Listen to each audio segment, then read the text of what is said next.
तारीख में वक्त आता है कि टीपू सुल्तान का किरदार अदा करना चाहिए। चंद उधार की सांसें तो मिल गई थी बहादुर शाह जफर साहब को भी, लेकिन वो मुकाम तारीख में उनको नहीं मिला जो टीपू को मिला है। इमरान खान टीपू की चलती फिरती एक मिसाल है आपके सामने, उसको फ़ौरन रिहा किया जाए। जब तक लार्जेस्ट पार्टी का लीडर रिहा होके गवर्नमेंट फॉर्मेशन में, जिस तरह कल उन्होंने जेल के अंदर बैठ के हमारे एक बहुत ज़बरदस्त किस्म के कैंडिडेट को नामज़द किया है, अली अमीन गंडापुर को, जो डिज़र्व करते हैं हर एतबार से। फेडरल मिनिस्टर, वो मेरे साथ कैबिनेट में मौजूद थे, मैंने काम किया हुआ है, रिलेंटलेस वर्कर है। ऐसे ही आदमी की ज़रूरत थी जो सीधा सीधा हो, वर्कर आदमी हो, खड़ा होने वाला हो, और इमरान खान का सही मानों में वो बबर शेर सिपाही है।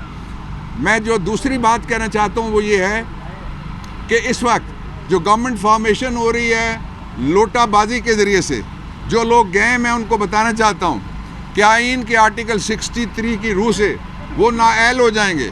अब ये वो वाला ज़माना नहीं है कि पाकिस्तान तहरीक इंसाफ का जो आदमी जाएगा, ख़रीदा जाएगा और गवर्नमेंट में बैठा रहेगा, इसलिए कि सब की वीडियोज़ हमारे पास हैं, इसलिए कि सब के एफिडेविट हमारे पास हैं, इसलिए कि सब के बयानात आपके पास हैं मीडिया के ऊपर।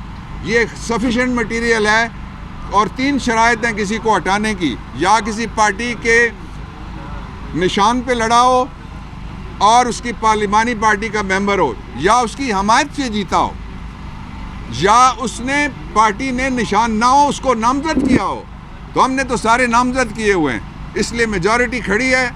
जो खड़े हैं उनको शाबाश देता हूँ, खड़े रहो, डटे रहो। मुस्तकबिल पाकिस्तानियों का है, पाकिस्तान के अंदर किसी माफिया का कोई मुस्तकबिल नहीं है। जो माफिया को मुसल्लत करने की कोशिश हो रही है, मैं आप उसकी तरफ से आता हूँ, आपको बताता हूँ। मैं असल सूरत हाल इस वक्त ये है कि वो ये चाहते हैं कि जिस तरह जनरल मुशर्रफ के दौर में जो मुल्ला मिलिट्री अलायंस था, वो अपोजिशन में भी था और वो हुकूमत में भी था, उसके बाद सूबाई हुकूमतें भी थी, और मौलाना फजलुर रहमान साहब लीडर ऑफ द अपोजिशन भी थे, ये सामने वाले हाउस में नेशनल असेंबली के अंदर।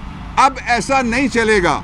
जो ये कहा जा रहा है कि जिसका पेट फाड़ के चोरी का माल निकालना था उसके साथ गुफ्तगू करना, और जो कहता था कि मैं चोरी का माल निकालूंगा उसके साथ गुफ्तगू करना, ऐसा ही है पाकिस्तान के इस सबसे बड़े मनसब वजारत उज़्मा पे और सबसे बड़ी काबीना, वफाकी काबीना पे, डाकुओं का एक पक्के के डाकुओं का गैंग, वो आपके घर में कोई दाखिल कर दे और कहे कि अब मैं आपका चौकीदार हूँ, मैं अपोजिशन का किरदार अदा करूँगा।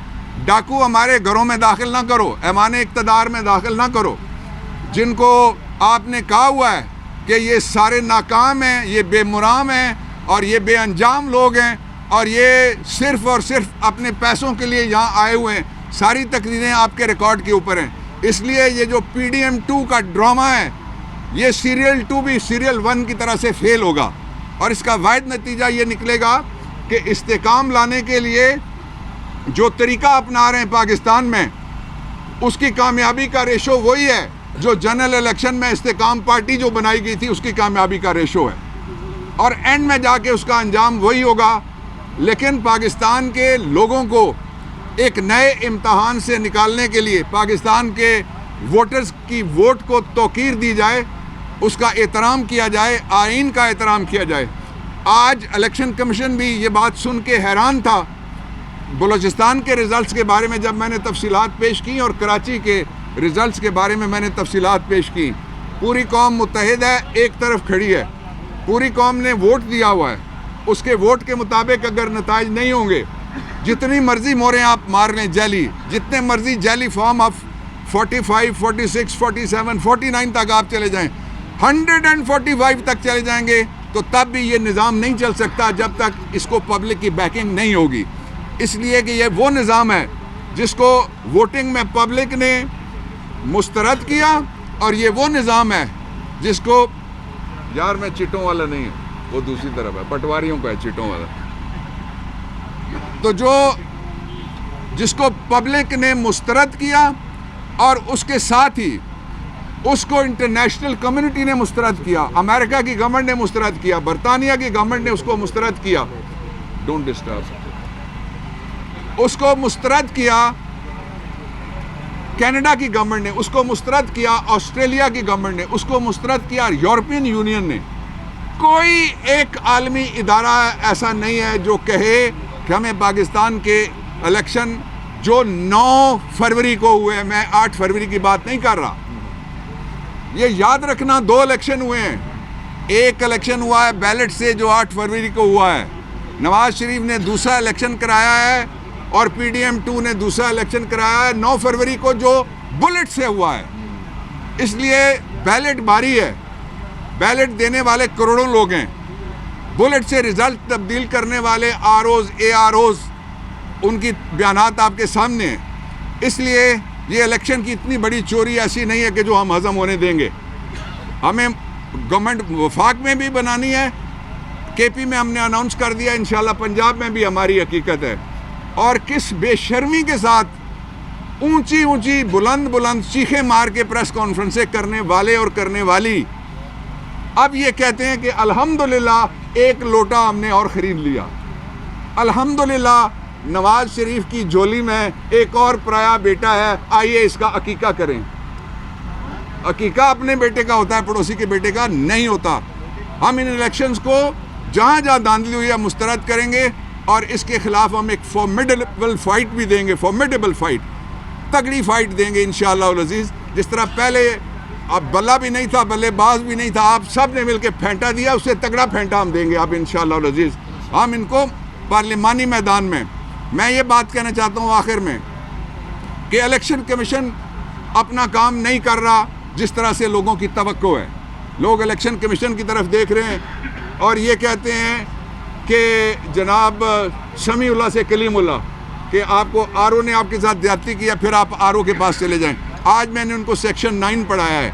मैंने कहा कि आप कोई इलेक्शन भी पूरे का पूरा उड़ा सकते हैं, कोई उनका फैसला आप सेक्शन 9 इलेक्शन एक्ट 2017 के सब सेक्शन 3, मैंने कहा ये इख्तियार आपको इस्तेमाल करने हैं और ये इख्तियार 60 दिन के अंदर अगर इसका नोटिफिकेशन भी हो जाए, मैं ये पाकिस्तान के उम्मीदवार जो हैं उनको बताना चाहता हूँ, अगर किसी का नोटिफिकेशन भी हो जाए तो 60 दिन के अंदर इलेक्शन एक्ट 2017 की तरमीम के मुताबिक उसकी सीट उड़ेगी इंशाअल्लाह अज़ीज़।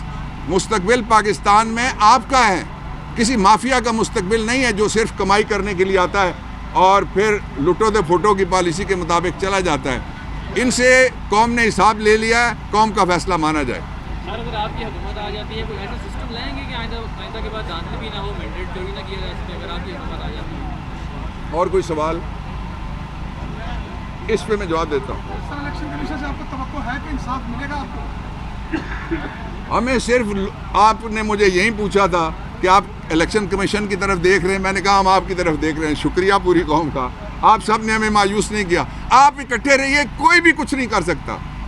ये जो मसनूई अकीका हो रहा है पड़ोसी के बेटे का नवाज शरीफ के घर में, ये नहीं चल सकता, नहीं चलने देंगे इसको पाकिस्तान के लोग। ये बताइएगा कि नवाज शरीफ साहब लंदन से वज़ीर आज़म बनने के लिए पाकिस्तान आए थे, कल उन्होंने अनाउंसमेंट की है कि मेरे जो वज़ीर आज़म के उम्मीदवार हैं वो शहबाज शरीफ साहब हैं, तो इसको कैसे देखते हैं आप? इन्ना दुआ दे तबार कोई नहीं। इसने पंजाब हाउस क्या सी शहबाज शरीफ है और उसने उठ के वो रंगीले वाला पोस्ट भी बनाया था, ये मुकर गया था, अगले दिन अब्बासी निकला उसमें से। अब भी कोई पता नहीं है, लेकिन एक बात मैंने आपको शुरू दिन से मैं कहता आ रहा हूँ कि नवाज शरीफ वज़ीर आज़म नहीं बन सकता। पूरा पिंड ना होवे इसके बावजूद भी एने नहीं बढ़ना कुछ भी। देखें पंजाब की तारीख में पहले भी एक माई जंदा आई है,